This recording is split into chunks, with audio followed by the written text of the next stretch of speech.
All right, and we are back here on the GSMC Football Podcast. And for the second part of the show, we are going to talk about a couple things regarding the Cowboys, CeeDee Lamb holding out, as well as Sam Williams on the defensive line uh, getting injured. So I wanted to discuss that as well. So it seems like things are progressing, though. According to Ian Rappaport, however, he's reporting that negotiations are progressing. It's unlikely, though, that Lamb will receive a deal higher than Justin Jefferson's $140 million contract. The main issue is whether the Cowboys will offer a similar 4-year deal. And, CeeDee Lamb, of course, had a great year in 2023, a career best, over 1,700 yards receiving. I mean, I've talked about it a bunch of times. His numbers were impressive last year. And yeah, outside of Lamb, there's question marks, and I've talked about that a lot. You got Brandon Cooks there, but yeah, after that, it's who's going to step up. There's no more Michael Gallup. Well, Michael Gallup ended up retiring, um, but yeah, there's some question marks there. I know you got Jacob Ferguson, who's a good tight end. Cowboys always seem to have a good tight end, but they need CeeDee Lamb. He is the most important player besides Dak Prescott on this offense, and they need to figure this out. And we'll see if they work towards a deal with Dak. Because it seems like there's maybe some progress with that, and I know I've been on the negative side saying he's probably going to end up going somewhere else, but we'll see. But yeah, it seems like things are moving in a positive direction with CeeDee Lamb. And, I think a deal's going to get done before the season starts. I don't expect him to miss games. I think he's going to be there week 1 when they take on the Browns. So I'm not really worried about that. And, Dak Prescott's going to be there. He's going to be playing. So for me, there's no concern in terms of, them playing in week 1. Now, beyond that, when we get to the end of this season, is Dak Prescott going to be on the Cowboys beyond this year? That is the big question. And that question actually could be answered soon, but then it could be like how I've been saying all along. They let him play out this year, and then he ends up going somewhere else. And I know we talked about quarterbacks a lot yesterday because of the new deals that were signed over the weekend, Jordan Love and Tua. And you look at the annual AAVs of these guys, and, Dak Prescott could be at the very top because you got Joe Burrow, Trevor Lawrence, and Jordan Love making $55 million a year. But Dak Prescott could be someone that's making $60 million a year. And that number is just going to keep going up and up and up and up. And, it's just... When I looked at the list yesterday, again, I thought pretty much all the quarterbacks on the list that I went over are solid quarterbacks, but they're making too much money. You got to bring that price down a little bit. But, that's just me. So, we'll see what happens. But I also wanted to get into an injury update regarding the Cowboys. So defensive end Sam Williams, he suffered a torn ACL and MCL in his left knee during practice. He'll be placed on season-ending injured reserve. It occurred during a special teams drill. Williams was carted off the field. He's entering his 3rd season in the NFL. He was a 2022 second-round pick. He has 8.5 career sacks, 16 QB hits, 15 tackles for loss, and 48 tackles in 32 games. And he was supposed to be an important part of the pass rush rotation, supporting Micah Parsons and DeMarcus Lawrence. So, yeah, he's out for the year. And that, that's the concerns that people have with the Cowboys is depth. Again, CeeDee Lamb not being there. There's question marks behind him. And there's some question marks, it seems, behind Micah Parsons and DeMarcus Lawrence. Who's going to step up, in case... one of them gets hurt, and they need a break. They can't be on the field constantly. You got to give those guys a break. Those are some of your star players on defense. So that's a problem. And, the Cowboys will probably address it, bring somebody else in. But, that's a concern there, is really the lack of depth. And that's why some people say, maybe the Commanders could be a team that, surprises us and, maybe they finish ahead of the Cowboys.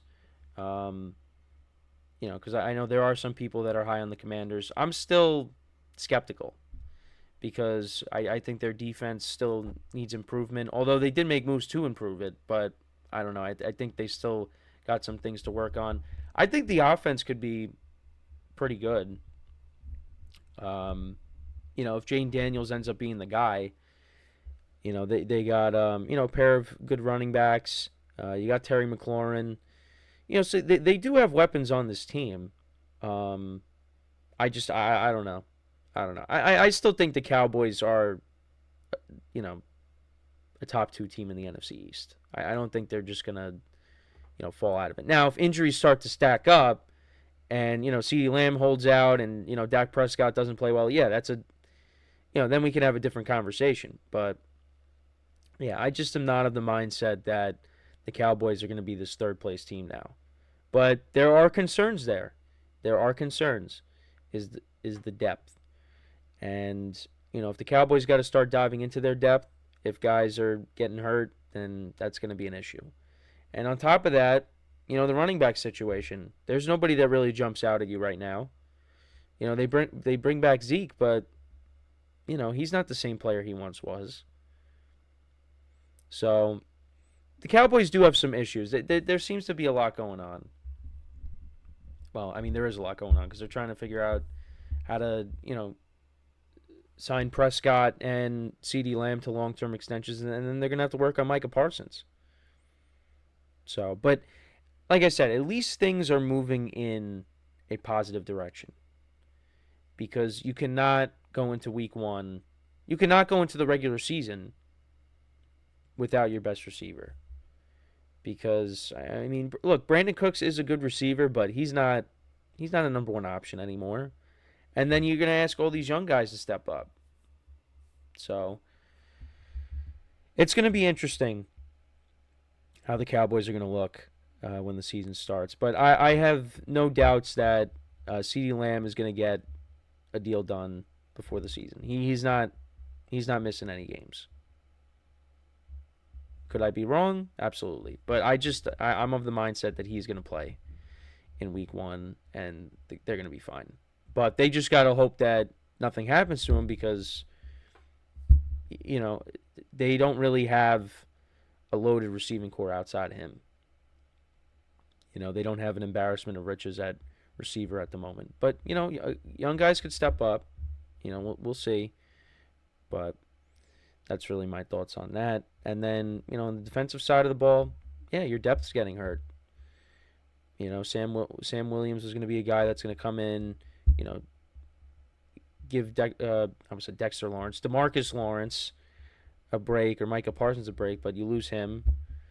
He was going to play a bigger role, but, he ends up getting hurt. So, Cowboys are going to have to pivot in some way. So, they could solve that internally. Other guys got to step up in that role. But there are concerns with the Cowboys. There is definitely concerns. Now, like I said, I still think they're going to be a good team because they usually are a good regular season team. But do I expect this team to make a deep playoff run? Not really. I mean, you could say that they are worse coming into the year than they were last year. Because what have they done to really improve this team? I mean, you had the draft, but, they didn't really make any splashes in free agency. And they really couldn't because of what they got to deal with right now with signing their guys. But they kind of, stayed right around where they are, and maybe they got a little bit worse. So we'll see what happens. But they play in a very easy division, so I just can't sit here and say that they're going to be, in third place. I'm not going to say that. the Commanders and the Giants, they still got work to do. But the Commanders could have a year like the Giants. And you know what? With the Giants' defensive line, and maybe now you give Daniel Jones some weapons and he could stay healthy, then maybe the Giants, have a year like they did in 2022. But I just don't see it. So right now it's the Eagles and the Cowboys. They're at the top of the division until the other two teams can prove me wrong. So before we go to break again, I just want to remind you guys once again to tip or donate and get your comments recognized. Make sure to go to the following link. That is GSMCPodcast.net. Really helps the show, makes the show more interactive between myself, the host, and you guys, the viewers. Again, that is GSMCPodcast.net. And as always, it is displayed on the ticker at the bottom of the show segment down below. So when we come back from our second break of the show, we will talk about the NFC West. We're going to rank the running backs within that division. And like I said at the top of the show, it's a very loaded running back class in terms of this division. It was a pretty hard ranking to do. Well, between 2 and 4, it was hard. The number 1 spot was pretty easy. But, you could definitely make the argument and move guys around. And I'll get into the reason for that when we get into the list. But definitely, if I were to rank the divisions on their own, well, not on their own, but if I were to rank the divisions and, go from top to bottom, this division with all the running backs would be definitely probably at the top with the running backs that are in it. So we'll get into that when we come back from our next break. So with that being said, stick around. And we'll be right back here on the GSMC Football Podcast.